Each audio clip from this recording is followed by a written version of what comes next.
ஜிம்பராசுரன் பலசாலி ஆவான். இன்று முதல் முறையாக ஒரு அசுரனுடைய குரலில் அகங்காரத்தை விட நம்பிக்கை தென்படுகிறது.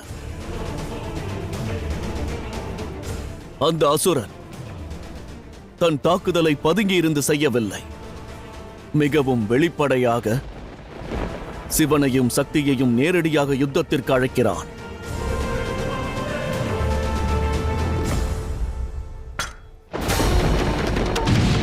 ஜிம்பராசுரா, நீ இழைத்த அவச்செயலுக்கான தண்டனையை சிவனானவன் நிச்சயம் வழங்குவான்.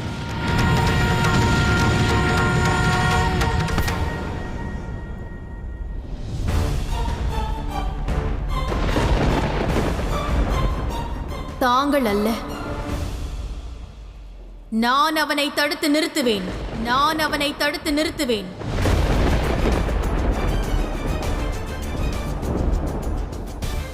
ஜிம்பராசுரன் சிவனுக்கு எதிராக செய்த குற்றத்தை விட அதீத குற்றத்தை சக்திக்கு எதிராக செய்து விட்டான்.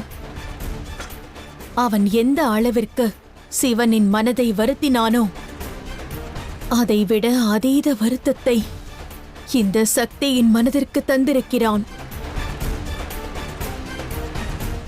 முதலில் அவன் காவேரி நதி பாய்வதை தடுத்தான்.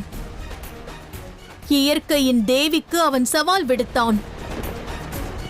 இப்பொழுது எனது அன்பு மகன் கார்த்திகேயனை சிறைப்பிடித்து ஒரு அன்னையின் தாய்மைக்கு சவால் விடுத்துள்ளான்.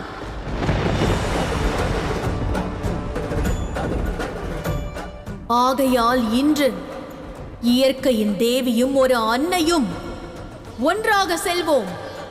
அந்த துஷ்டனின் குற்றங்களுக்கு தண்டனை வழங்க.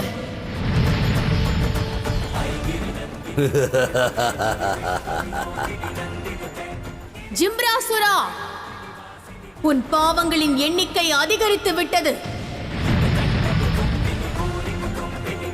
அதர்மத்திற்கும் அநியாயத்திற்கும் முடிவு கட்ட வந்து கொண்டிருக்கிறேன்.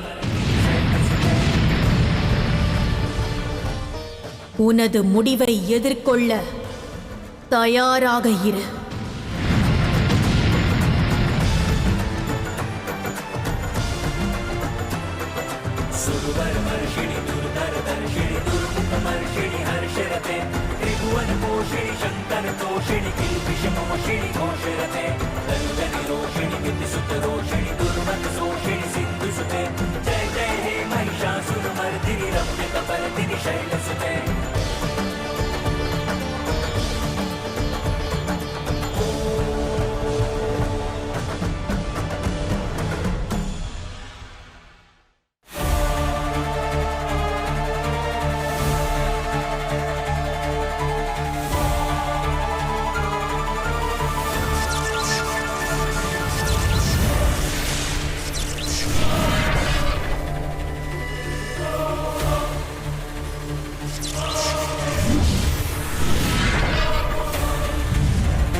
என்னதான் முயன்றாலும் கார்த்திகேயா, எனது இந்த மாய கயிற்றிலிருந்து உன்னால் தப்பிக்க இயலாது.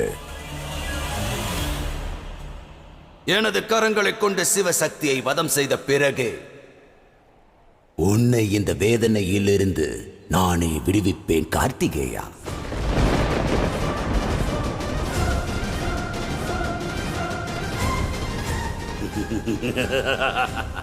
கார்த்திகேயனை ஜிம்பராசுரனிடமிருந்து காப்பாற்ற நான் செல்கிறேன். நீ செல்ல வேண்டாம். கூறுவதை கேள். வேண்டாம் மகரிஷி, என்னை தடுக்காதீர்கள். இன்று செல்லாவிட்டால் சிவசக்தியின் பார்வையில் நான் குற்றவாளியாகி விடுவேன். குமரன் கார்த்திகேயனின் பாதுகாப்புக்கான பொறுப்பை என்னிடம் தந்தார்கள். அது உண்மையல்ல. கிரௌஞ்சனிடமிருந்து குமரனை காக்கவே நீ வந்தாய். அந்த கடமையை நிறைவேற்றி விட்டாய். ஜிம்பராசுரனை எதிர்ப்பது உனது வேலை அல்ல. அது மட்டுமல்ல, உன்னால் ஜிம்பராசுரனை எதிர்த்து போரிட இயலாது.